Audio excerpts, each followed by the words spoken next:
Deep in the heart of Mount Makiling, where the trees grow so thick that even the sun struggles to pierce through, lies a part of the forest no one dares enter. Not even the bravest hunters of San Vicente.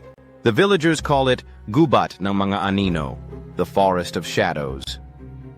The legends are not just whispered, they are feared. It is said the forest breathes, the trees moving ever so slightly when no wind blows.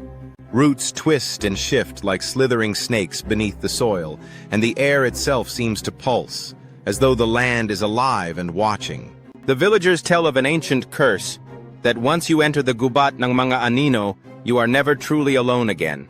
They say if you walk too far into the woods at dusk, you'll hear a soft voice calling your name, a voice that sounds like someone you know, but isn't.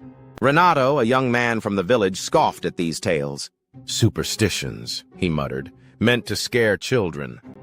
His pride was a roaring fire, and he longed to prove the elders wrong. One fateful evening, with a bolo knife strapped to his waist and an old lantern flickering in his hand, he stepped into the forbidden forest.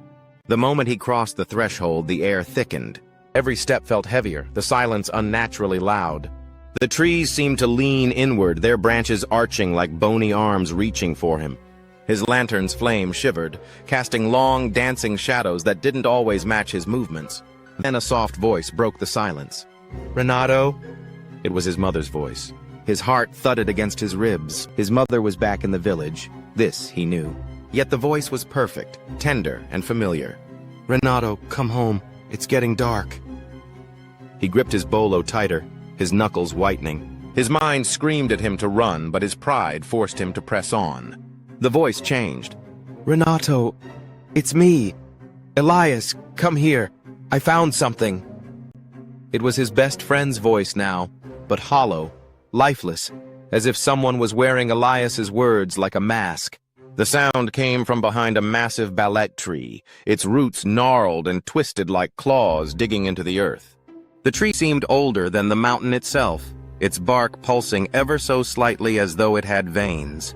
He stepped closer, his lantern's flame shrinking. A figure emerged, but it wasn't Elias. The thing was tall and thin, its skin like stretched shadow. Its face was a shifting mask. One moment his mother's warm smile, then Elias's playful grin, then the stern gaze of the village chief. The transitions were seamless, faces melting into each other like wax dripping from a candle. Then it smiled, a wide, unnatural grin that split its face in half. Renato staggered back, his bolo shaking in his hand. The whispers returned, louder this time, swirling around him in a dozen familiar voices. "Renato, come here. Follow me. Help me." He ran. Branches clawed at his skin, roots seemed to rise and grab at his feet, and the whispers chased him, growing louder and more desperate with every step.